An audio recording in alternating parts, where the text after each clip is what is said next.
I think it's funny to bash a movie before it comes out.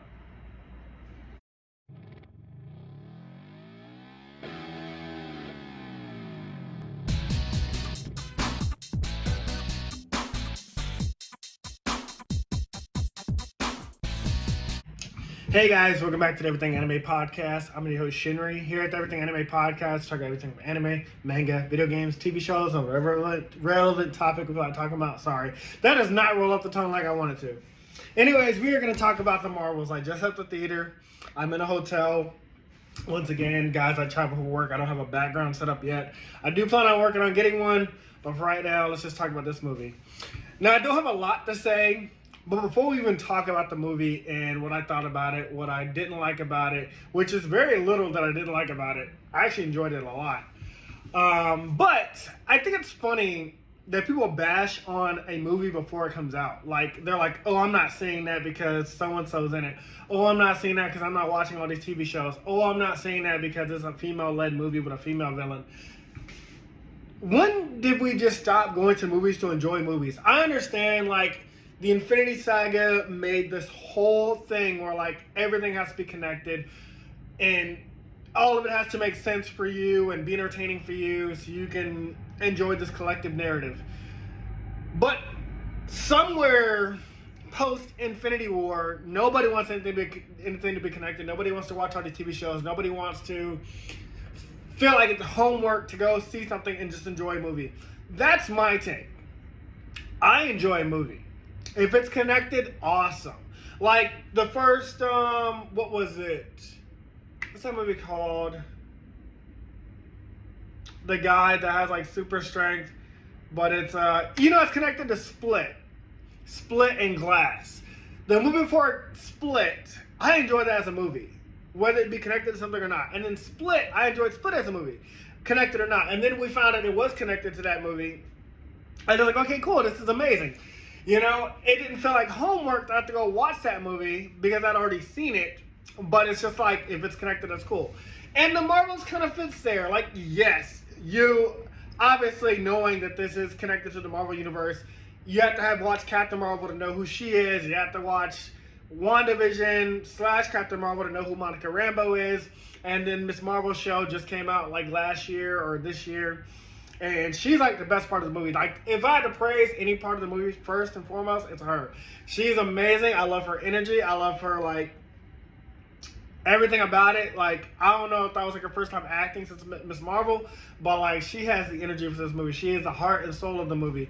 Monica Rambeau, this is my kind of like thing about it. I feel like there was something missing from her. Like, I don't know if that's like the character being all serious or like her being all serious. There were some moments where she was like dancing, like it's like really funny, like this like small humor. I know people are gonna get annoyed when they get to this planet where everybody sings and stuff like that, because I mean, if you want to make a universe, a galaxy, every planet's gonna have to do something different. Otherwise, they all just like human beings, and like they all just speak English. So you go to this planet, there are like different races and different, I think there were some aliens there and children and you know, they look human, they speak English, but they just sing. I know someone's gonna have a problem with that, but it's a very short scene, maybe like 5 minutes, but I thought it was pretty funny. And they're also dancing, and that's where you get like Monica dancing, and you see Kamala Khan, she was getting down. She was like Miss Marvel, she was enjoying herself in that scene. And then they like look at Carol, they're like, aren't you gonna dance? She's like, this is me dancing. And just based off what you know from Captain Marvel from the movie, Captain Marvel from Endgame, where she was in, and then I think just after that was like Miss Marvel. She has that serious, like, not serious bad, but like, you know how like there's, let me think. There's Luigi who's always scared, but then there's Mario who's like brave. There's Falco who's like more serious and hot-headed, and then there's Fox who's like calm and cool. You have a mix of characters, you have a mix of cast. And so I didn't mind Carol being like kind of like straightforward and stoic, but she had her moments where she smiled and made jokes. And again, I don't really care what Brie Larson says outside of movies. Like, outside of movies, every actor, we can find something that like all of them have problems with. Racism or, you know, rumors of sexual allegations all that. Like, you can find stuff outside of the outside the movies, what the actors have done, or past, or something drama related. But the character itself, Carol Danvers in the movie, she got a lot better for me.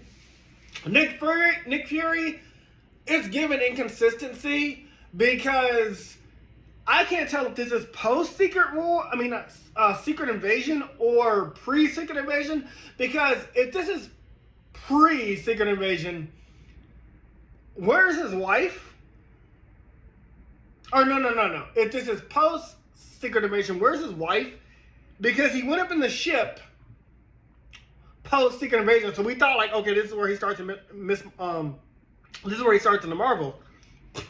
But then if this is pre Secret Invasion, I mean, maybe that works for this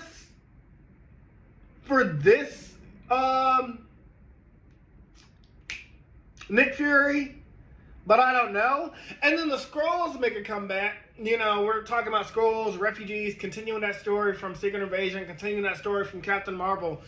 You know, I was like, because you're teasing Secret Wars at some point, and we know that was announced, is this where they become evil? Because, I mean, they go, spoilers from here on, or spoilers for the whole thing. I mean, if you're watching this, it's obviously a spoiler. The movie just came out and I'm talking about it. But, you know, they're saved by the Valkyrie, who's now the king of New Asgard on Earth, and it's believed they're taking the Earth. But, I mean, well, it's not said they're taking Earth, but, I mean, they're with Valkyrie, who's on Earth in New Asgard, so are they more Skrulls that came to Earth? Are they the same Skrulls that are from Secret Invasion that came here to just, like, do you see what I mean? Like, I'm not saying, again, for continuity. I'm just saying, like, because I have seen all this, I'm wondering where it goes. But again, I think you can still watch this and just, like, enjoy the movie, which is what I was doing. I was just enjoying the movie, and then I'd piece together what happened after. So that was one negative. Like, Nick Fury, is this post or pre Secret Invasion, and where's his wife if it is post? There's a really funny thing with these cats chasing people and eating them because it's to keep them safe so they all can fit on this one shuttle because, like, the cats are smaller than, like, a bunch of humans. So they're all running away, and it's like this humorous horror scene. It kind of reminds me of, like, not exactly Spider-Man 2 when Doc Ock's arms kill everybody in the room, but it's like that change of tone where it's played for laughs, but, like, the expressions on the people running faces, they're, like, horrified. There's, like, this one girl that, like, gets away, she's hiding, and she thinks she's safe, and then she turns her head, like, there's these two cats there, and one of them eats her, and, like, the tentacles come at the screen. That was funny. Let's see. The villain, which I know, you know, this is why I think people are going to have a problem with, like, because, all right, say she was a dude and 3 women were kicking his ass, they'd have a problem with it. And now it's a chick, and, you know, there's going to be some dudes that be like, oh, of course they had to fight a chick because they couldn't fight a dude. There's going to be somebody that's on both sides of the argument. If what's her name, Darthon? I don't know these Marvel characters. I know I'm wearing this shirt. That's because people used to say I look like Anthony Mackie. But I don't know what this is. But anyway, she reminded me of the dude from the first Guardians of the Galaxy. Not just because of her weapon, but I was like getting them vibes before the movie. Well, before I even saw the movie. Just like through the trailers, I was getting that vibe that she was like that guy. She's not very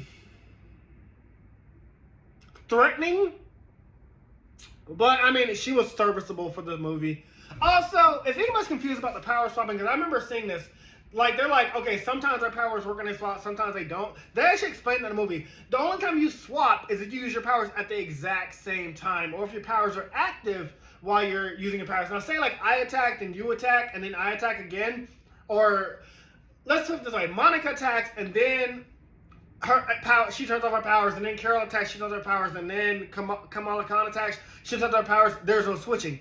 But if Captain Marvel punches with her power while Kamala Khan uses her powers, they swap. Or if all 3 of them are using their powers, they swap places. You see that throughout the movie, and they explain it. So when you see a scene where they swap because they're using their powers, it's because they're actively using their powers. If you see them swap, and they use their powers, but they don't swap, it's because you're forgetting one of them just attacked and then they stopped and the other just attacked. And so I thought it was really fun and really creative, because that's one of the reasons I wanted to see the movie. I wanted to see it because I thought it was fun. Like, swapping your powers while you're fighting, or like throughout the movie, I thought that'd be fun, because I do something like that in one of my books, in book 11, as well as, what happened in Fantastic Four 2, which, I mean, wasn't the greatest movie, but I mean, it was funny when that happens. Swapping powers can lead to shenanigans, which can lead to fun, which can lead to hilarious moments, which is what I got from that. It was just for humor, but it was done creatively. Other than that, I mean, I feel like I talked about it. Oh yeah, so the whole reason this villain wants to destroy. So it's a Thanos situation. Not where she wants to snap half of the universe, but where Thanos thought he was a good guy. He thought what he was doing for the good of the world. What Darmoth, or whatever the fuck her name is, the villain lady, what she wants to do is, when Captain Marvel in the first movie destroyed that AI that basically was like telling all the Kree like what to do and that Skrulls were evil, when she destroyed that, she basically destroyed like the sustainability on their planet. They lost water, they lost heat, they lost oxygen, they lost the sun. So what she's doing is she's going to other planets and basically is like, oh, you've been good to the Kree, so just let us take some of your oxygen and we'll find you another planet. You've been good to the Kree, let us take some of your water and we'll relocate you later. They're stealing the resources of other planets, their water, their oxygen, their, what else do they need? I think it was water, oxygen, and then the sun. They needed like those three things. So that's what her plan is. Like, in her mind, she's doing this for the Kree people. And if you've been good to the Kree people, she's like, after you help us restore our planet Hala, we will, relocate you to another planet. Some of these people don't have another planet to go to. Some of these people don't want to give up their planet, so they fight. And obviously, that's why she's the villain. She's like, okay, well, you're preventing us from surviving, so I'm going to kill you. You're in the way. And ultimately, what leads her to Earth is that she wants our son because their son died when, like, again, Captain Marvel destroyed their AI system. And so she calls her the Annihilator because that's what she did. So I thought that was creative because it ties into her original movie. And again, like, I don't really know anything about these characters. I don't know anything about Monica Rambeau. I don't know anything about Captain Marvel. I don't know anything about Kamala Khan, Miss Marvel. But as a casual viewer new to this, just like Iron Man, like the first time Iron Man came out, I didn't know who the fuck Iron Man was, nor Captain America, nor yada. I know what the Hulk was, and that's about it. So seeing all these like characters and learning about them casually, that's what I'm enjoying. I'm not one of these like, oh, I read the comics and I don't like this, or oh, I didn't read the comics but I don't care, because I just go to enjoy movies. That's what I like to do. And so yeah, so Kamala Khan, she gets like this scarf, which I've seen in like the video game, the Avengers game. I had played the game for like 5 minutes and I got bored, but I saw she had that scarf, and that's how she gets her scarf. I thought that was pretty cool. There are 2 teasers at the end. Kamala Khan kind of imitates Nick Fury, and she's like hiding in that new Hawkeye girl's house, and she's like, I'm trying to build a team, will you join me?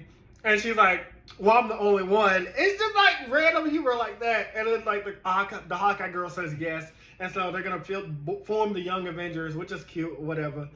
The mid-credit scene, which is probably the bigger thing, is they actually bring back Beast from X-Men, the like 2000s X-Men. He like reprises his role, makeup and everything, and she thinks her mother is there, but it's not her mother. It's just like X-Men called Binary, which is apparently like a version of Captain Marvel that got supercharged or something about a phoenix. I don't know. Again, I'm not a comic person. I had to look that up because I know who she was, but I knew that costume looked sickening on her. She looked sickening.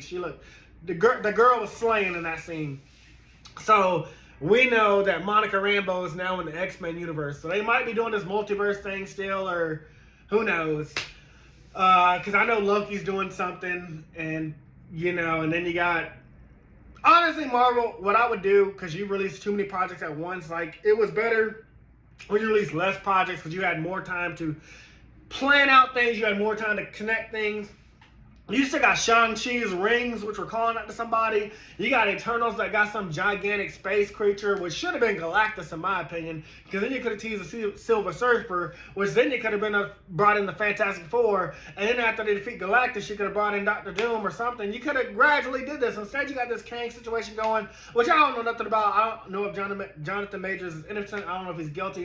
That's not my business. That's not no relevant topic I want to talk about.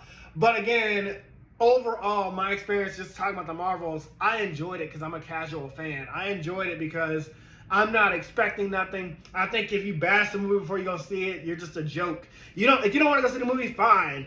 But if you're not gonna see it, then what the fuck are you bashing? That's like me watching Loki or not watching Loki and bashing it. Right now, I don't like Loki. I'm on season 2.